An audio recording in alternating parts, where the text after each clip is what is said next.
विष्णु शिवात्मकं गुरु परतरं नहीं किंचित तस्मै श्री गुरुवे नमः। सर्वे भवन्तु सुखिनः सर्वे सन्तु निरामयाः सर्वे भद्राणि पश्यन्तु मा कश्चित् दुःखभाग् भवेत्। परम तत्वाधार परम पुरुष पूर्ण धनी मालिक कलयुग पुष्करनाथ जी महाराज की पवित्र आत्मा सभी सत्संगी भाइयों बहनों माताओं बच्चों बुजुर्गों सबको राधा।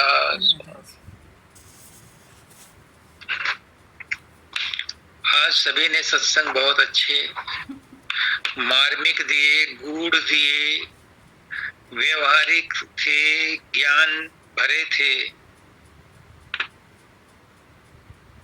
इससे लगता है कि गुरु ने जो बीज बोया था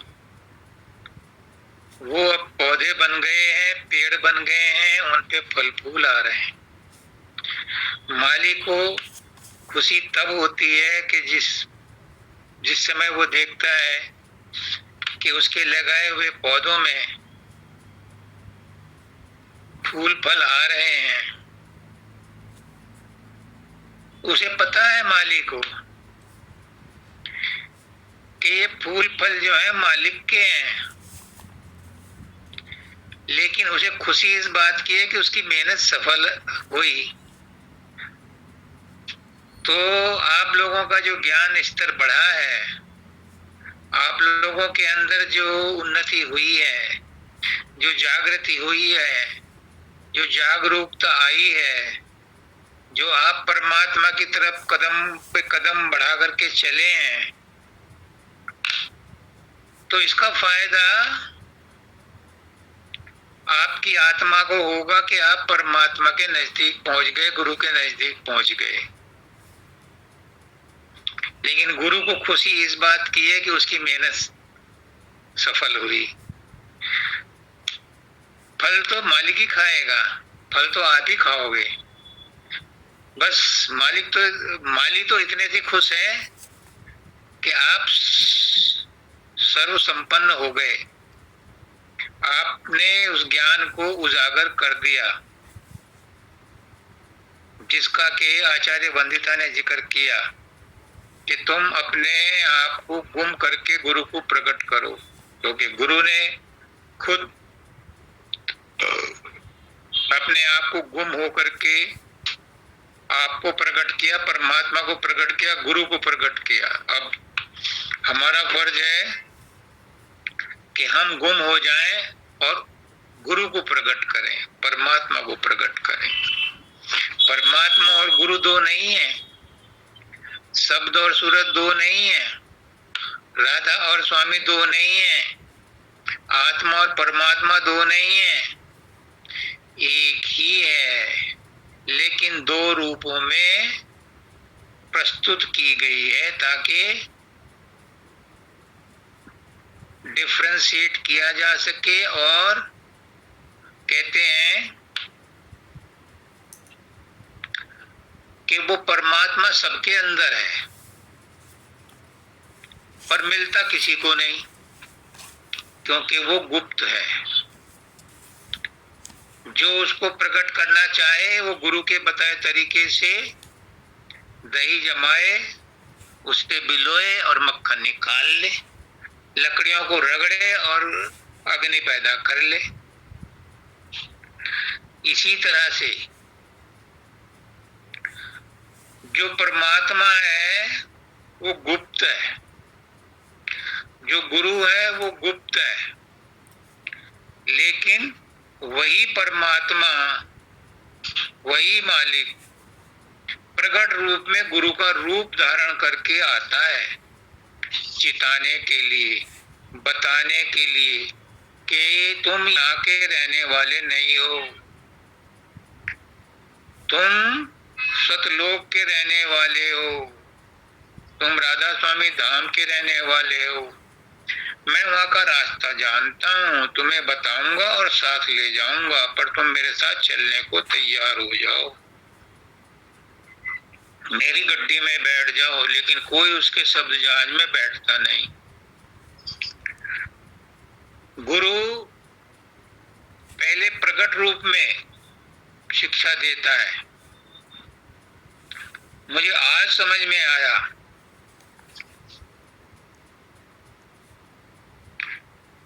कि मानव दयाल जी मुझसे कितना प्रेम करते थे। मैं नहीं बयान कर सकता, ना मुझे याद है, लेकिन बहुत करते थे। इतना मुझे एहसास है। फिर उन्होंने अपने आप को गुम कर दिया, गुप्त कर दिया। शरीर में थे, 4 बार गया, नहीं मिले। इसमें भलाई थी, पर मैं नहीं समझ सका। भलाई ये थी कि मुझे बाहर में कब तक ढूंढेगा, अपने अंदर में ढूंढ। पर मैं उन दिनों बावला था, बच्चा था। साकार रूप में प्रेम करना जानता था, निराकार में मुझे नहीं समझ आती थी। 4 बार गया उनसे मिलने, और चारों बार नहीं मिले। फिर वो परमानेंटली गुम हो गए। शब्दानंद जी ने बहुत मदद की। आचार्य बना दिया। मुझे कुछ नहीं आता था, उन्होंने मुझे सब कुछ सिखाया। लेकिन जो मुझे संसार का तजुर्बा और ज्ञान का प्राकट्य हजूर पुष्करनाथ जी के समय में हुआ, मैंने उनके अंदर मानव दयाल जी देखे, मैंने उनके अंदर शब्दानंद जी देखे। तो उससे मुझे जागृति आई, उससे मुझे जागरूकता आई, उनसे मुझे अपनी समझ आई कि मैं कौन हूं। तो गुरु क्या करता है? गुरु का काम सिर्फ एक ही है कि वो आपको आपके अंतर आत्मा से जोड़ दे, आपको आपके अंदर जो शब्द है उससे जोड़ दे, आपके अंदर जो गुरु तत्व बैठा है उससे उसको जोड़ दे। गुरु का सिर्फ इतना ही काम है, और वही काम मुझे पुष्करनाथ जी ने किया मेरे साथ। हो सकता है कि तब तक समय ना आया हो, इसलिए दोनों महात्मा बहुत बड़े संत थे, मानव दयाल जी भी और शब्दानंद जी। लेकिन सारे पुराने जितने भी गुरु होते हैं, महात्मा होते हैं, पीर पैगंबर होते हैं, वो संत सदगुरु वक्त के अंदर आकर के विराजमान हो जाते हैं। आज रविचंद्रन जी हैं, पंडित रविचंद्रन जी, तमाम शक्ति उनके अंदर मौजूद है, वो संत सदगुरु वक्त है। तो संत सदगुरु वक्त के अंदर पुराने सब संतों की का ज्ञान, सब संतों की शक्ति मौजूद होती है, और अपनी भी होती है। वो शिव भक्त हैं और एडिशनल क्वालिफिकेशन है उनकी। तो मेरा कहने का मतलब ये था कि माताजी ने जो शुरुआत की आज, कि हम अपनी कमियों को ढाल बना लेते हैं और दूसरों पर दोषारोपण करते हैं कि उसने मेरे साथ ऐसा कर दिया, मैं तो ठीक हूं, दूसरा गलत है। जो सुधरने का एक मौका था वो भी हमने गंवा दिया।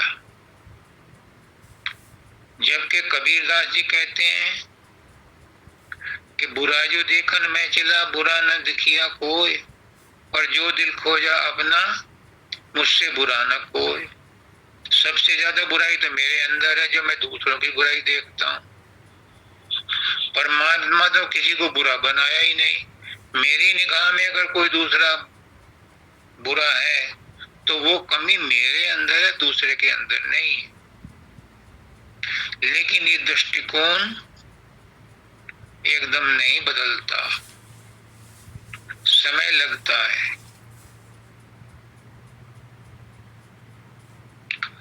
माताजी ने कहा जिसने गुरु धारण कर लिया उसका जीवन सफल हो गया। बिल्कुल सही कहा, क्योंकि गुरु बिन गत नहीं और गुरु बिन मत नहीं। बिन गुरु बिन सत्संग विवेक न हुई और राम कृपा बिन सुलभ न सोई। सत्संग तब मिलेगा जब सतगुरु होगा। तो जिसे गुरु नहीं मिला उसने जीवन व्यर्थ गंवा दिया। क्योंकि परमात्मा का ये कायदा कानून है कि जो भी मुझे गुरु के माध्यम से मिलने आएगा उसे मैं मिलूंगा, निगूरे को नहीं मिलूंगा। अब वो थे नारद, विष्णु भगवान के हैं, उनका ऐसा आना जाना था जैसे सिनेमा हॉल में चले जाते हैं, जैसे पार्क में जाकर बैठ जाते हैं, ऐसे वो विष्णु भगवान के यहाँ जाते रहते थे। एक दिन क्या हुआ कि वो तुरंत उन्हें वापस लौटना पड़ गया, कोई चीज भूल गए, हड़ताल ही भूल गए मान लिया। तो देखा कि जहां पर वो बैठे थे उस जगह को धोया जा रहा है। उसने कहा प्रभु क्या हुआ, ये स्थान अपवित्र हो गया। उसने कहा आप जब भी आते हो जहां भी बैठते हो वह स्थान दोबारा धोया जाता है, तो मैं तो आपकी बहुत पूजा करता हूँ, आपका हर समय गुणगान करता हूँ, मैं अपवित्र कैसे हुआ। उन्होंने कहा तुम निगुरे हो और निगुरा जो है वो सबसे ज्यादा अपवित्र होता है। फिर मैं क्या करूं, अब तुम काशी में जाओ और वहां जो तुम्हें सबसे पहले आदमी दिखाई दे उसे गुरु धारण करो। अब वो आए तो पहले सुबह सुबह सफाई करने वाले एक सक्का होता था जिसमें मशक में पानी भर के वो नाली पर पानी डालता था और आगे आगे नहीं पीछे पीछे भंगी चलता था जो उसकी सफाई करता था। आगे आगे भंगी होता था, पीछे पीछे पानी डालने वाला सक्का होता था। तो उनकी नजर पहले उस भंगी पर पड़ी। अब उन्होंने नाक भौंचवाड़े, यार तू तो ब्रह्मा का पुत्र है, तो इस भंगी को गुरु बनाएगा। फिर आकाशवाणी हुई, नारद भूल गया। उसने साहब भंगी के पैर छुए तो वो एकदम महादेव बन गए। वो तो नाटक था, उनको उनका टेस्ट ले रहे थे। तो तब से नारद जो है निगुरे नहीं रहे।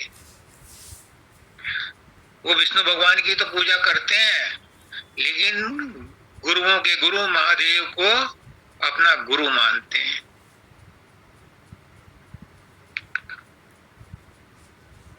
तो जीवन उसी का सफल है जिसे गुरु मिल गया। लेकिन गुरु बना करके अगर गुरु की बात को ना माना, उसके हुक्म को ना माना, सिर्फ गुरु बना लिया इसलिए कि हमें गुरु आकर ले जाएगा,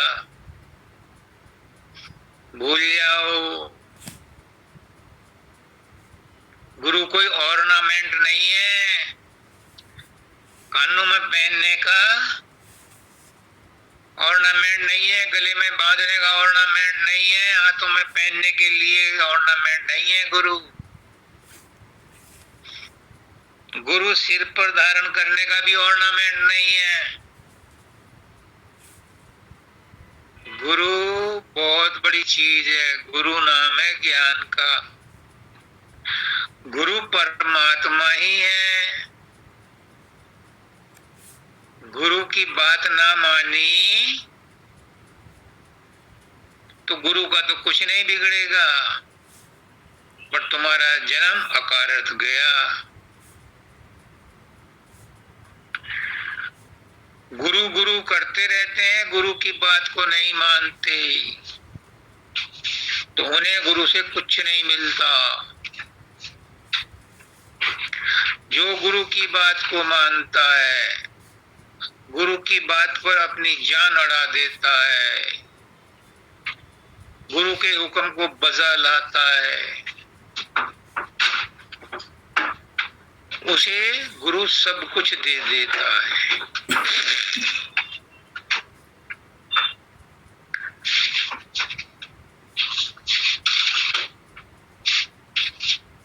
गुरु कहता है कि अपने अंदर में घुसो, हम उसकी बात को टाल जाते हैं। और जब तक अंदर में गुरु अंदर में नहीं घुसेंगे, अंदर का गुरु नहीं पकड़ेंगे। अंदर का गुरु कौन है? शब्द है। गुरु कहता है कि मैं बाहर में तुझे गाइड कर रहा हूं, तेरा अंदर का गुरु तेरे अंदर है और वो है शब्द। उस शब्द को पकड़ो तो तुम्हें गुरु तारेगा, मरते समय तुम्हें साथ ले जाएगा, यमराज के हाथ नहीं लगने देगा, अपने साथ ले जाएगा। और अगर तुमने शब्द नहीं पकड़ा, गुरु की बात नहीं मानी, तो इतनी तो बात होगी कि यमराज के साथ तो नहीं जाओगे, पर मुक्ति भी नहीं मिलेगी। फिर 4 चांस देगा, 4। एक जन्म गुरु भक्ति कर, जन्म दूसरे नाम, और जन्म तीसरे मुक्ति पद, चौथे में विश्राम। फिर वो आपको 4 जन्म और देगा मैक्सिमम, और ठोक पीट करके तुम्हें उस लायक बना देगा कि तुम्हें वापस ले जाए। क्यों? क्योंकि गुरु बड़े भाग्य से मिलता है, हर एक को नहीं मिलता, और जिसको मिलता है उसका वो हाथ कभी नहीं छोड़ता। तुम भले ही गुरु की बात ना मानो, एक जन्म में नहीं मानोगे, अगले में मानोगे, उससे अगले में मानोगे, उससे अगले में मानोगे, वो मनवा के छोड़ेगा। क्यों? क्योंकि गुरु ही परमात्मा है, परमात्मा के हम बच्चे हैं, वो हमें ऐसे आवारा लावारिस नहीं छोड़ता। अब गुरु का वास्तविक रूप मैंने बता दिया आपको कि बाहर में जो गुरु है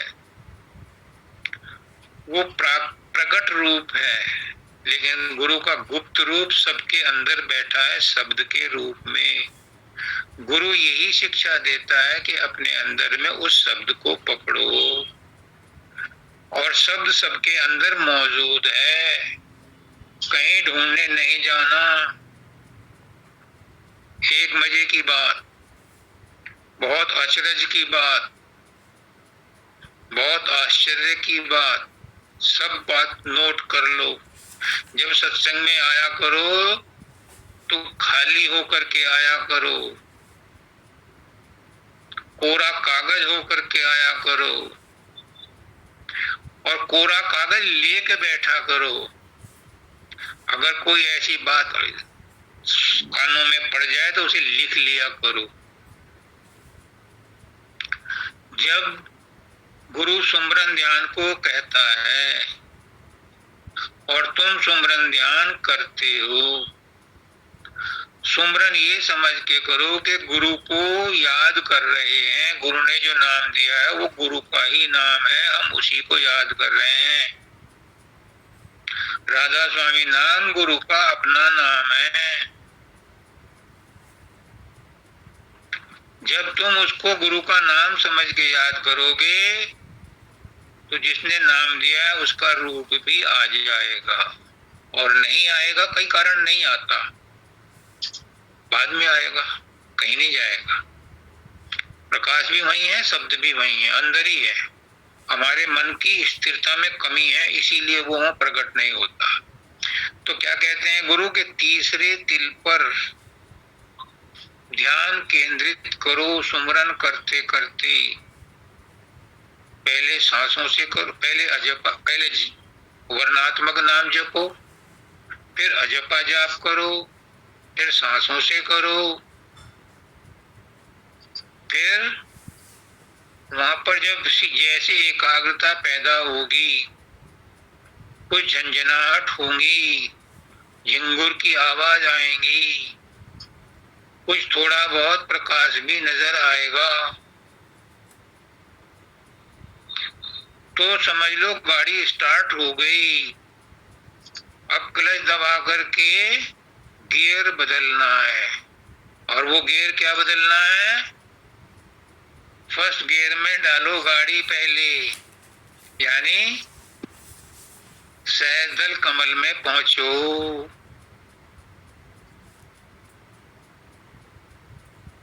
सहस्त्रदल कमल में पहुंचते ही घंटियों की आवाज आएगी। वहां काल कर्म ढीले पड़ जाएंगे, तीन गुण भी अपना जोर कम कर देंगे।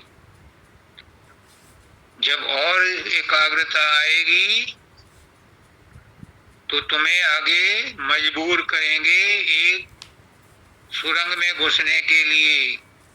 तब जाओगे तुम त्रिकुटी में। वो ब्रह्म का स्थान है, वो गुरु का स्थान है। वहाँ नूरी रूप गुरु का प्रकट होगा, वहाँ लाल रंग का प्रकाश नजर आएगा।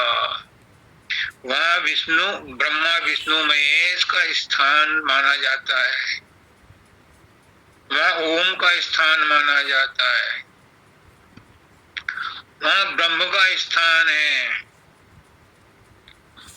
जैसे ही वहां पहुंचोगे, मन अपने घर में पहुंच कर, क्योंकि ब्रह्मांडी मन का स्थान वही है, तो मन अपने ब्रह्मांडी मन में जाकर के विश्राम करता है। तो आत्मा उसके चंगुल से छूट करके जाती है शून्य में।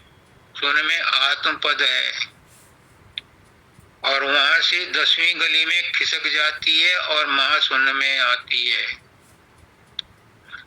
तो गुरु का रूप शब्द है। महाशून्य के बाद भंवर गुफा में पहुंचती है। भंवर गुफा में वो कहने लगती है, मैं वही हूं, मैं वही हूं। यहां तक तो मन का साथ था, लेकिन आगे सूरत सतलोक में सतपुरुष की मौज से, आपके प्रेम की शक्ति से, बाहर के गुरु की दया मेहर से जब वो सतलोक में प्रवेश करती है तो प्रलय, महाप्रलय सबसे बच जाती है। तब वो अपने घर पहुंच जाती है, ससुराल पहुंच जाती है, सुहागन हो जाती है। वो स्थान वह है जहां से हम शुरू में आए थे, सतलोक से ही आए थे। उनमें से चुनी हुई आत्माओं को सत्पुरुष आगे राधा स्वामी धाम में भेजता है। तो गुरु का वास्तविक रूप समझ में आ गया आपको, और गुरु का वास्तविक जो काम है वो भी समझ में आ गया। वास्तविक काम है गुरु का, गुरु की दया मेहर यही है कि वो हमें शब्द से जोड़ दे। और जब हम शब्द में जुड़ जाते हैं तो शब्द सूरत जो है वो शब्द के साथ चिपक जाती है। फिर वो अनहद नाद सुनती है त्रिकुटी में, फिर धुनात्मक नाम सुनती है, धुन के साथ चलती आगे नाम।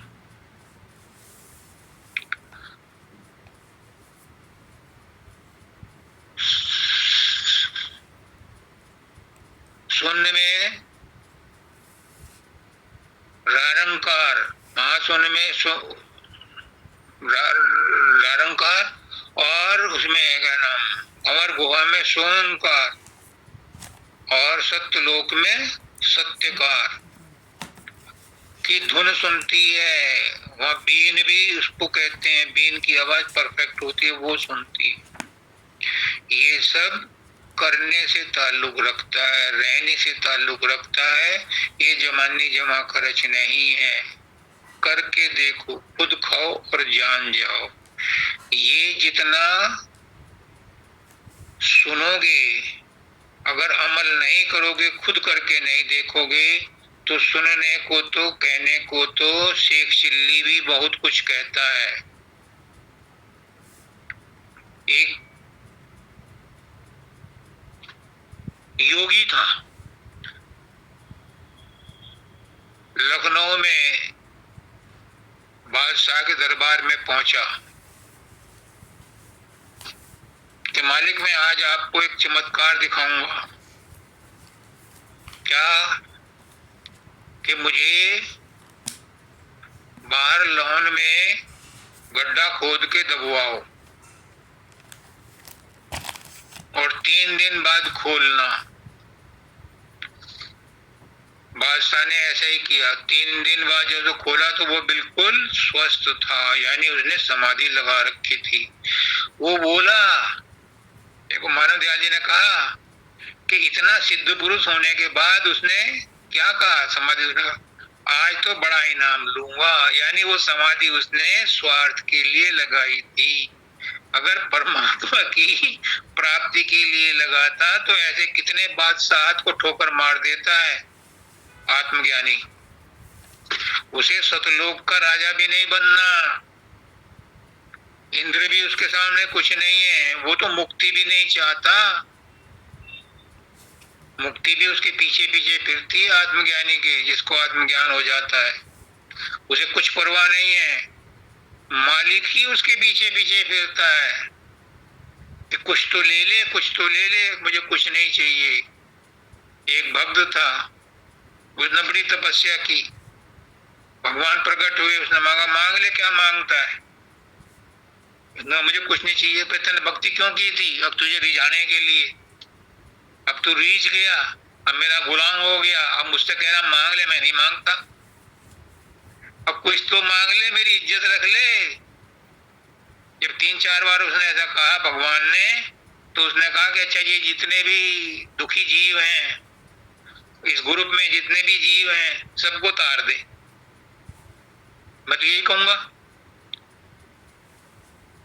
पुष्करनाथ जी से कि जितने जीव आपने इस ग्रुप में जोड़े हैं, उन सबको तार दो। तो वो कहते हैं, देख भाई राजेश, ये तो मैं नहीं कर सकता, पर तू जितनों को तार देगा, जितनों का तू नाम रिकमेंड कर देगा, उतनों को मैं तार दूंगा। तो भक्त ने यही कहा, भगवान ने यही कहा भक्त से कि तू जितनों को रिकमेंड कर देगा, जितनों को तू भेज देगा, उतनों को मैं वहां जगह दे दूंगा, पर इनको मैं नहीं ले जा सकता है, तू भेज दे। तेरा सत्संग सुन के जितने भी ऊपर आ जाएं, उनको मैं वहां जगह दे दूंगा। तो गुरु तब से अब यही कर रहा है कि जीवों को दया करके ऊपर भेजने के लिए सत्संग जारी करता है। लेकिन हमारी बदकिस्मती कि हम सत्संग की बात भी नहीं सुनते, गुरु की बात भी नहीं सुनते। कोई सतलोक जाने को तैयार ही नहीं है। मानव दयाल जी सुनाया करते थे, पुष्करनाथ जी ने भी सुनाई थी एक बार कि नारद ने कहा, बहुत लोग दुखी हैं मृत्यु लोक में, उन्हें बुला क्यों नहीं लेते? अब तो तुमने बहुत खेल खेल लिए, अपने आप भी जाकर देख लिया कितना कष्ट होता है। उन्होंने कहा, भाई देख, मैं तो नहीं ला सकता उन्हें, पर तू जितनों को ले आएगा, फौज की फौज ले जा, तो ये मेरा जहाज ले जा, इसमें भर के ले आ, जितने भी ला सकता है, उन सबको मैं स्वर्गलोक में जगह दे दूंगा। और वो गए एक टीचर के पास, मास्टर जी नमस्ते नमस्ते, अब तो बहुत बूढ़े हो गए, 80-85 साल के हो गए, तो ट्यूशन भी नहीं आते, यहाँ स्टूडेंट भी पढ़ने नहीं आते, दिखाई भी नहीं देता, चलो स्वर्ग ले चलो। उसने कहा, यार स्वर्ग जाने की इच्छा तो है, पर ये बताओ वहाँ ट्यूशन मिलेंगे पढ़ने को? यहाँ तो आते नहीं बच्चे मेरे, देख करके बुढ़ापा, वहां मिलेंगे? अब वहां कोई ट्यूशन पढ़ने नहीं आता, एक सेठ जी से बोले कि सेठ जी स्वर्ग चलोगे, अब तो पोते पड़ोते पड़पोते भी हो गए। उसने कहा कि हाँ चलूंगा। तो सही यार, बहुत वो हो गया, शरीर भी काम नहीं करता। अच्छा बता, मेरा पैसा ब्याज पे चढ़ेगा वहाँ? अब नहीं, वहाँ नहीं चढ़ता। फिर अंत में वो सुअर के पास गया, अरे कहाँ पड़ा तू गंदगी में, चल तुझे स्वर्ग ले चलो। उन्होंने कहा चलो चलता हूँ। फिर रास्ते में पूछा उसने कि वो विष्ठा मिलेगी खाने को? नहीं मानी। और फिर मैं नहीं जाता। नारद जी किसी को, नारद जी को कोई आदमी नहीं मिला जाने के लिए। एक दिन पुष्करनाथ जी ने कहा था फरीदाबाद में कि तुम कहते हो कि हमें तार दो, तार दूंगा आज, रुक जाओ यहीं, घर को भूल जाओ। कोई नहीं रुका, राजेश भी चला आया क्योंकि बीवी साथ थी। कोई नहीं रुका उनके कमरे मकान पर। कम से कम अगर मैं अकेला होता तो मैं हिम्मत करता कि देखते हैं आज ही सौदा हो जाए। कोई नहीं रुका, सब ऊपर ही ऊपर से कहते हैं कि तार दो तार दो। तारना क्या है, एक इसमें भी आया है। किसने कहा है तारना? हाँ, तारना क्या है? भव सागर से तारना। प्रेम सुख ने भी कहा है भव सागर से तार दो। तारना क्या है? एक है तैरना, जो अपने एफर्ट से तैरते हैं, और एक है तारना, तरना, यानी तैरते हैं, रहते पानी में ही हैं, डूबते नहीं हैं। वो तार रहा है लेकिन भवसागर से पार तो ना गए, तैरते तो रहे उसी में, भवसागर में ही। गुरु क्या करता है? गुरु कहता है कि इस भवसागर से पार जाओ, और वो अपनी नाव लगाता है शब्द की, कि शब्द का सुमरन करो, शब्द सूरत के साथ शब्द को सुनो, मीठी मीठी सुरीली सुरीली आवाज सुनो, फिर वो और गाढ़ी होगी और सुरीली बनेगी। तुम अपने सुध बुध भूल जाओगे उस सुरीली आवाज को सुनते सुनते। कई रंग की बदलेगी वो, लेकिन तुम अगर उसमें अड़े रहे तो एक दिन गुम हो जाओगे। बस तुम तर गए, तर गई सो तर गई। वो भव सागर तर गए जो गुरु की नाव में बैठ गए। वह बच गया इस भव सागर से, सदगुरु ने जिसको तार दिया। कैसे तारेगा सदगुरु? तुम तो सदगुरु को और पकड़ लेते हो। अगर कोई आदमी डूब रहा हो और तैराक उसे बचाने जाए तो तैराक उसे बचा लाएगा, लेकिन अगर वो आदमी तैराक के हाथ पैरों को पकड़ लेगा, जकड़ लेगा, तो तैराक भी डूब जाएगा। तुम तो और गुरु को पकड़ लेते हो। तो वो जो इतनी मेहनत करे तुम्हें छुड़ाने की, तुम उसे और संसार में खींच लेते हो। कैसे? संसार की चीजें मांगते हो, संसार के बंधन मांगते हो। तुम बंधनों से छुड़ने के लिए जाते हो गुरु के पास, बंधन जकड़ने के लिए जाते हो। कहते हैं गुरु से तो कोई स्थान भी मत मांगो, सतलोक भी मत मांगो, राधा स्वामी पद भी मत मांगो, क्योंकि अगर मांगोगे तो इच्छा बनी रहेगी, और इच्छा करो, मांगो तो गुरु से गुरु को ही मांग लो, गुरु से गुरु की भक्ति मांग लो, गुरु से गुरु का प्रेम मांग लो, गुरु को अपने बंधन में इस तरह से बांधो। संसार के बंधनों को क्यों उसके सामने कह करके अपने बंधन बढ़ाते हो? अपने आप भी बंधते हो, गुरु को भी बांधते हो। गुरु से प्रेम करो तो गुरु तुम्हारा गुलाम हो जाएगा। तुम गुरु से संसार की चीजें मांगते हो तो तुम संसार में गुरु को और बांध लेते हो। वो तुम्हें तार भी दे तो कैसे तारे? तुमने उसके हाथ पैर बांध लिए। अब मानव दयाल जी एक और छोटी सी कहानी बताता हूं। एक पंडित जी थे, तो राजा के यहाँ गए, तो राजा ने कहा कि भागवत कथा करनी है पंडित जी। और राजा परीक्षित को 7 दिन में ज्ञान हो गया था, मुझे भी हो जाए। तो पंडित जी ने कहा बड़ी अच्छी बात है मालिक। उन्होंने बड़े प्रेम से कथा की और राजा पर कोई असर नहीं हुआ। तो राजा ने कहा भाई मुझे तो कोई असर नहीं हुआ, दोबारा करो, और अब की बार अगर नहीं तारा तो तुम्हें फांसी पे चढ़वा दूंगा। और पंडित जी घर आए, उनकी लड़की ने देख लिया कि आज पापा बहुत परेशान है, रोटी भी नहीं खा रहे। उसने पूछा पापा क्या बात हो गई? कुछ नहीं हुआ।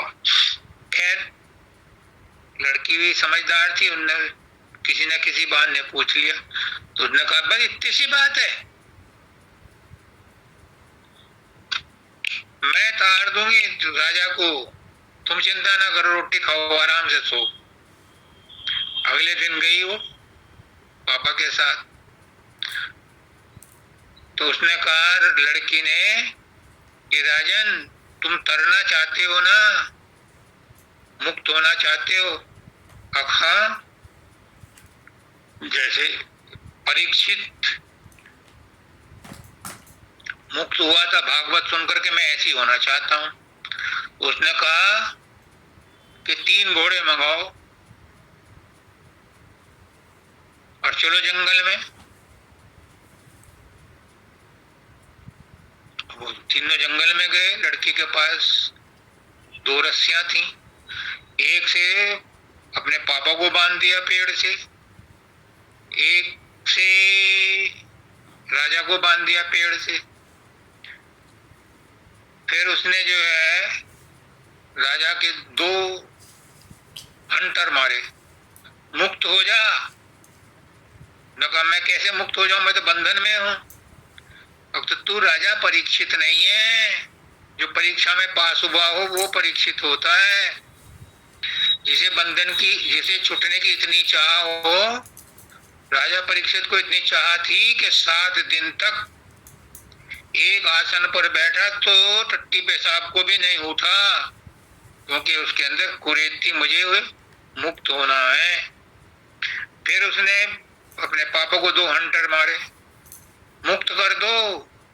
अब मैं कैसे मुक्त कर दूं, मैं तो खुद बंधन में हूं। मैं यही तो कह रही हूं कि जो खुद बंधन में होता है वो दूसरों को मुक्त नहीं कर सकता। तुम पैसे के लालच में भागवत करने गए थे, तुम सुखदेव नहीं हो।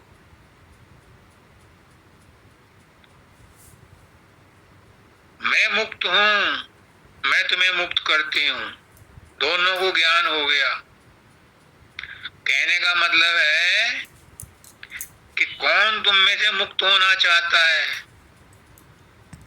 गुरु तो चाहे 420 भी हो, गुरु तो चाहे अधूरा भी हो, अगर तुम्हारा विश्वास, तुम्हारी श्रद्धा, तुम्हारा प्रेम उस पर अडिग है तो तुम तर जाओगे, तुम मुक्त हो जाओगे। इसलिए कहते हैं कि तुम गुरु की बात को मानो, गुरु जैसा कहता है वैसा करो। गुरु कहता है कि शब्द सुनो तो शब्द सुनो, शब्द सुनने में क्या परेशानी है? मुझे बात बताओ, शब्द हो रहा है, तुमने नहीं करना, तुम्हें सिर्फ एकाग्रता करनी है। शब्द तो वो अनस्पोकन है, अनरिटन है, धुनात्मक है, अनहद है, ऑटोमेटिक है। तुम्हें क्या करना है? कुछ नहीं करना, सिर्फ मन को शांत कर लो तो तुम्हें वो धुन अपने आप सुनाई पड़ती है। और जितना अधिक मन शांत होता जाएगा उतना ही वो धुन उस आपको खींचना शुरू कर देती है।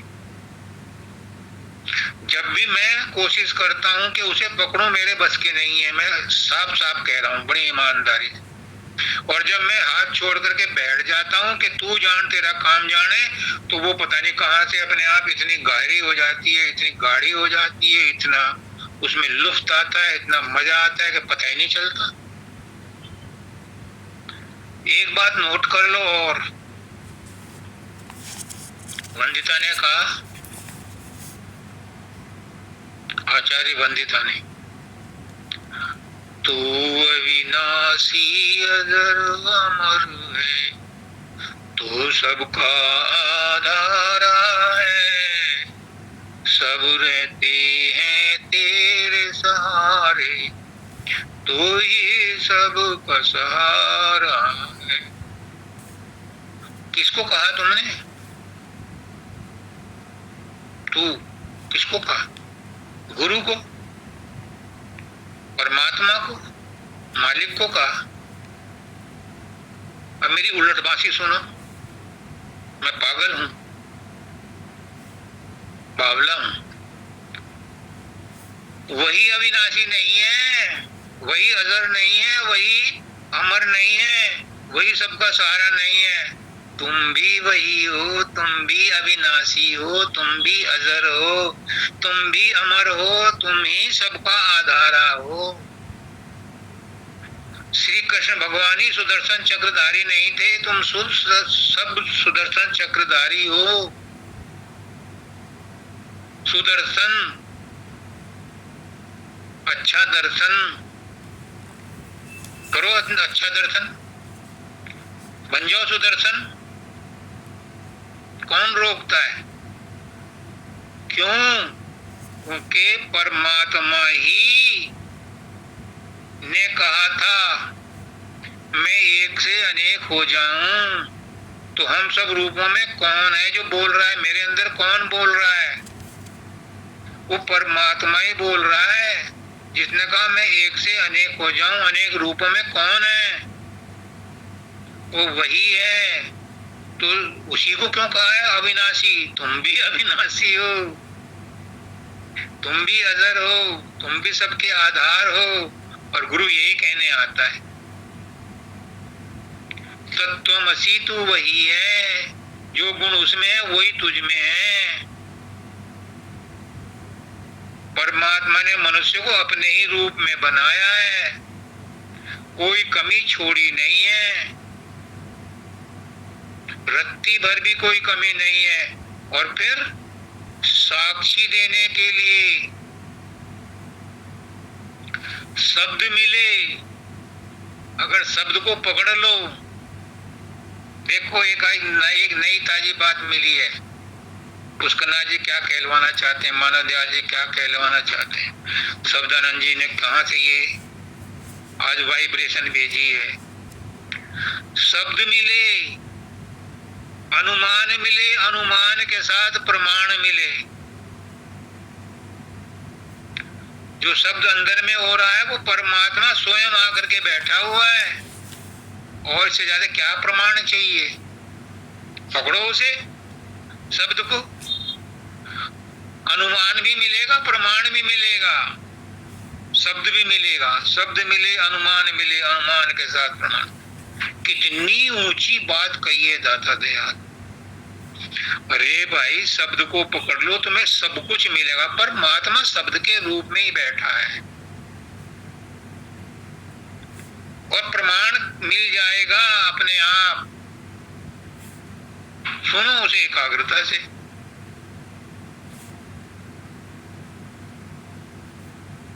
अगर मन साथ नहीं देता तो मन को भूल जाओ, करने दो मन को जो कर रहा है।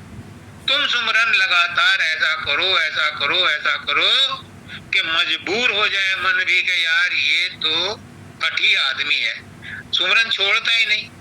और जिसके जबान पे सुमरन है उसका ना जी अब फिर ढोल बजाऊंगा। 24 घंटे गुरु को बैकग्राउंड में रखो, 24 घंटे गुरु का सुमरन, उठते बैठते सोते जागते नहाते खाते पीते करते रहो।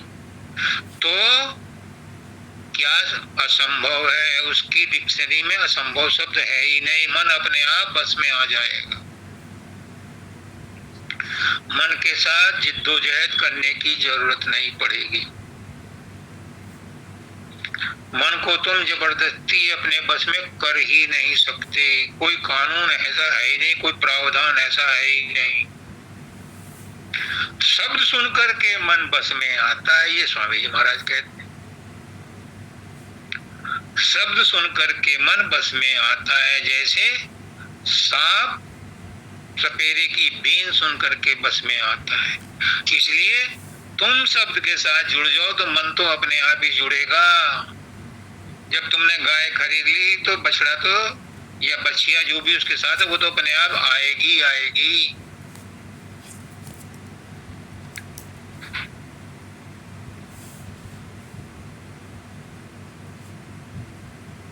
Man is the image of God. मैं तो उसे इमेज नहीं कहता,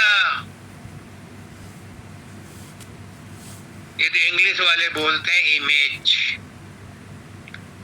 मैं तो कहता हूं कि परमात्मा का ही रूप है आदमी, परमात्मा ही है आदमी। गुरु ही मालिक के रूप में नहीं आया, मालिक गुरु के रूप में ही नहीं आया, तुम्हारे सब के रूप में मालिक आया है। गुरु तो चिताने आया है क्योंकि तुम सब भूले हुए हो। यहाँ जो बैठा है मालिक सबके अंदर बैठा है, लेकिन किसी को नहीं तार सकता।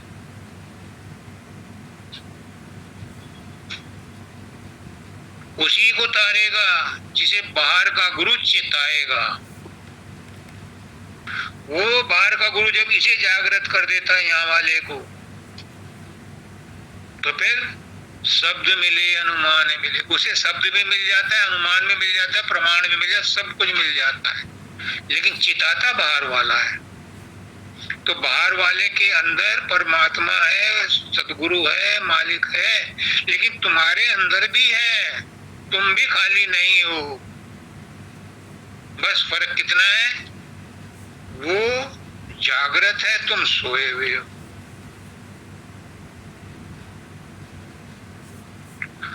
वो तुम्हें जगा देता है स्वप्न से, तो तुम भी कहते हो अरे मैं तो गलतफहमी में था, मेरा नाम राजेश नहीं है, मैंने कोई गुनाह नहीं किया। जिन्होंने किया वो भुगते। मन मुझे परेशान नहीं करता, मन चंचल है, होता रहे, मुझे क्या मतलब मन से। मैं मन नहीं हूं, मैं शरीर नहीं हूं, मैं भावनाएं नहीं हूं, मैं इच्छाएं नहीं हूं, मैं वासनाएं नहीं हूं,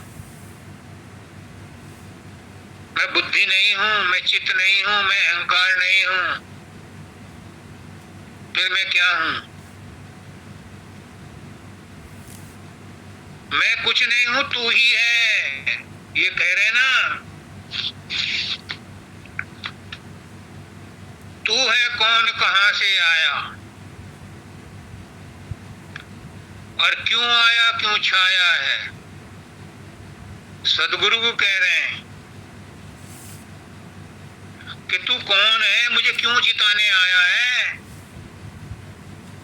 और क्यों आकर के मुझे चिता करके अपना बनाया और क्यों अपना स्वरूप दिखाया, क्यों मुझे मेरा स्वरूप दिखाया? क्या पर्पस था? बताओ क्या पर्पस था? हम सब उस मालिक के बच्चे हैं।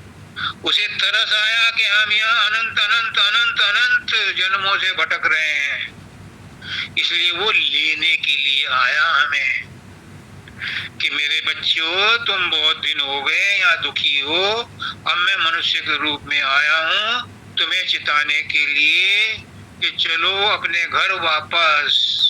मालिक इंतजार कर रहा है, तुम्हारी मम्मी इंतजार कर रही है, तुम्हारे पापा इंतजार कर रहे हैं, मैं लेने आया हूँ, मैं खुद लेने आया हूँ तुम्हें।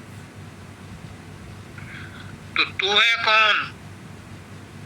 जो गुरु है वो कौन है? वो परमात्मा ही है, वो गुरु मालिक ही है। क्यों आया है? हमें ले जाने के लिए आया है। हम बहुत दिनों से यहाँ रास्ता भूल गए, हमें रास्ता बताने के लिए आया है और अपना रूप दिखाया है उसने। कौन सा रूप? शब्द का रूप, कि देख तेरे अंदर भी शब्द है, मैं तो ये शब्द से वर्णात्मक बता रहा हूं, ये नाम तेरा है, तू इसे अपने अंदर में अंतर्मुखी होकर के इसको रट, इसका सुमरन कर, इसका अजप अजाप कर, इसकी ताड़ी लगा, इसको अपना प्राण में बसा ले। जब तक सांस है, जब तक प्राण है, तब तक इस नाम को मत छोड़ो।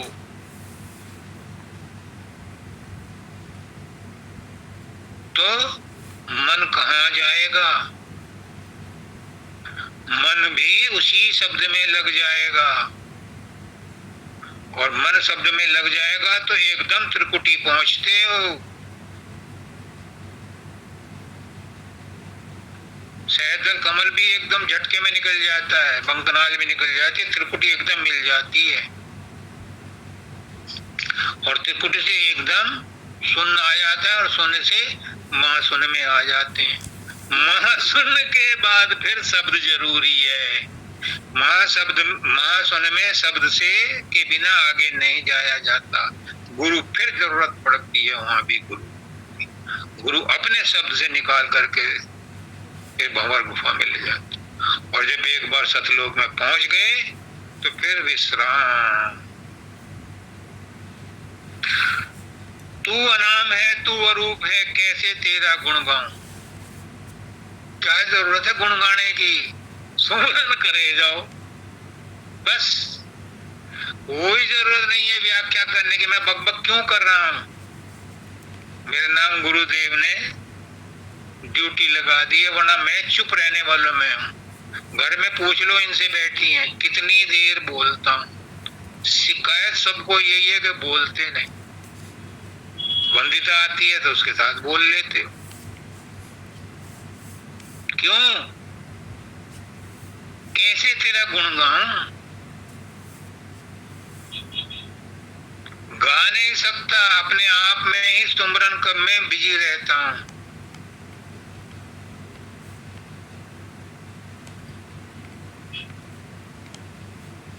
कैसे गाओगे उसका गुण? नहीं गाया जा सकता। हाँ, उसका एक ही तरीका है कि शब्द के साथ चिपक जाओ, बस। 12 अगर सूरत शब्द के साथ चिपक गई, सूरत शब्द को सुनने लगी, वही सुमरन बन जाएगा। टिक गई वही ध्यान बन जाएगा, लय हो गई वही भजन बन जाएगा। तुम्हारा आवागमन खत्म। फिर कहते रहो अचिरज अचिरज अचिरज है तू, गुप्त प्रगट में व्यापा है। ये सब कहने सुनने की बातें रह जाएंगी। फिर ये सब एक दूसरे को समझाने बुझाने की बातें रह जाएंगी। दूल्हा दुल्हन मिल गए, फीकी पड़ी बरसात। सूरत शब्द के साथ मिल गई तो फिर पगड़ी बत्ती गुल, पगड़ी गायब। फिर बूंद समुद्र में मिली, क्या करे? फिर क्या करे वो गुफ्तगू? फिर कुछ नहीं कहने सुनने को रह जाता। मायातीत अगोचर उन्मुंछावन दिव्य, ये सब व्यवहार की बातें हैं, ये सब संसार की बातें हैं, ये सब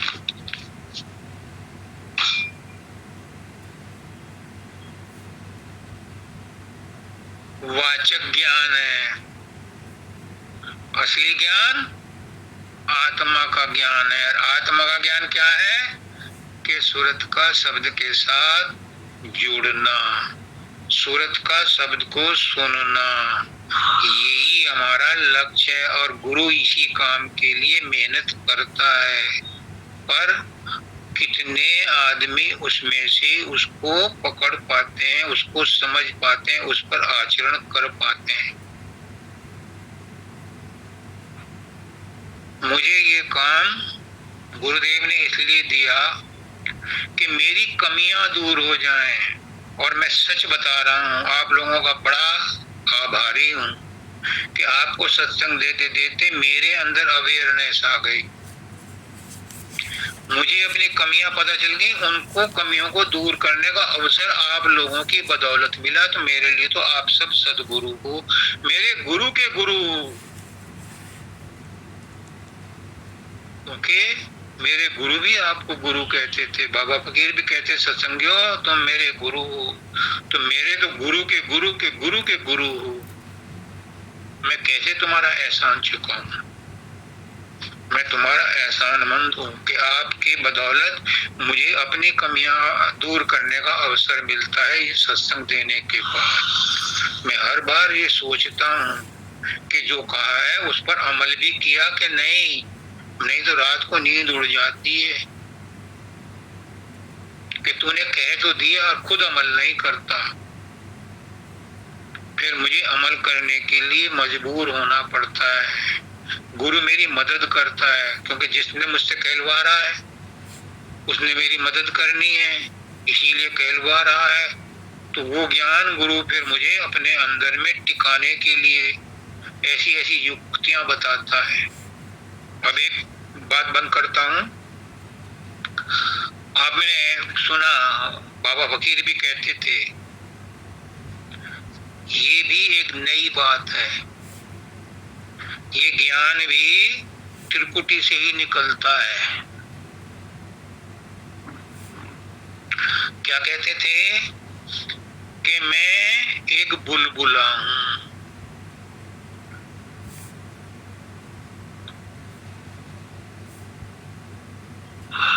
बुलबुले में मैं आ गई है।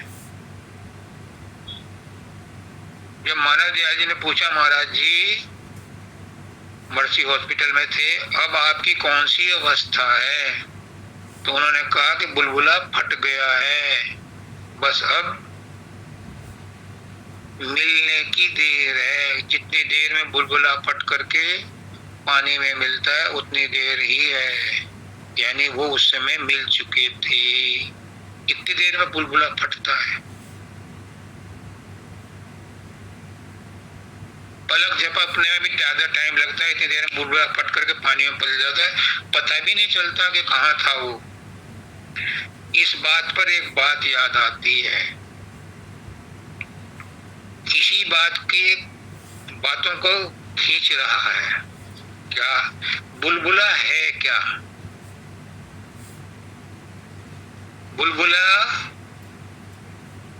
एक्चुअली में इस वायुमंडल में जो वायु है उसने उस वायुमंडल में एक अलग अपना स्थान ले लिया और उसके ऊपर पानी की बारीक तह जम गई, वो बुलबुला है। ऐसा ही है। अब उसको क्षण भर भी नहीं लगता, पल भर भी नहीं लगता कि वो फट जाता है। तो क्या होता है फट के? वायु में मिल जाती है, वायुमंडल में मिल जाती है और पानी पानी में मिल जाता है। बस यही मेरी हाथ जोड़कर एक प्रार्थना, ये पानी क्या है? ये पानी ही मन है, ये पानी ही शरीर है, ये पानी ही संसार है। और वो वायु क्या है? वही सूरत है, वही शब्द है, शब्द कहाँ मिलेगा? वायुमंडल में, यानी शब्द के भंडार में मिल जाएगा। और पानी इस संसार का संसार में रह जाएगा। शरीर पांच तत्वों का पांच तत्व रहे, मन ब्रह्मांडी मन में रह जाएगा। वो जो वायु है, जो तत्व है, वो कहाँ जाएगा? वो मालिक में मिलेगा, शब्द में मिलेगा, अपने भंडार में मिलेगा, अपने वायुमंडल में मिलेगा। उसका वायुमंडल वो है। ये जो भी कहा मेरे गुरु ने कहा, कमी रह गई हो मेरे बयान करने में कमी हो सकती है, और गुरु के वचनों में कोई, गुरु के ज्ञान में कोई कमी नहीं है। सबको राधा। गुरुदेव, एक प्रश्न मिश्रा अंकल जी का था, वो जवाब आप दो। मैं एक बात और बता दूं, अब प्रश्नों के उत्तर बंदिता दिया करेगी। मुझे गुरु ने काम सौंपा था, अब मैंने इसको ट्रेंड कर दिया, ये दिया करे। दो जवाब। ईर्ष्या तजनी दुर्लभ है।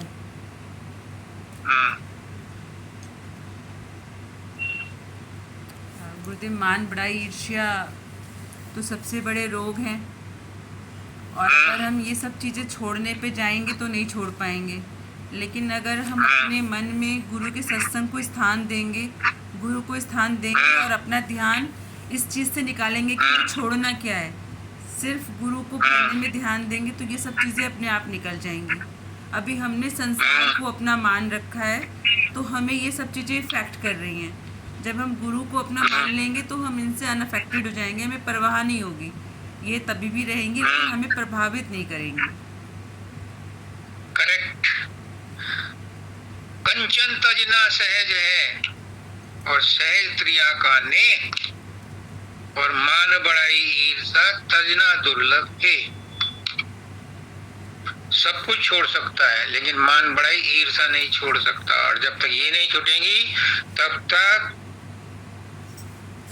गुरु का पल्ला नहीं पकड़ा, तब तक मन शांत नहीं होगा, तब तक शब्द पकड़ में नहीं आएगा, तब तक सुमरन ध्यान खोखला है, तब तक कुछ नहीं होगा। इसलिए जो गुरु ने कहा वो हित कर जान, जो गुरु कहे सो चित धर ध्यान। बहुत अच्छा किया है, समझ में आ गया। मिश्रा जी, आया समझ में? कुछ और पूछना है? चरणेश्वरन की बंदना नित्य को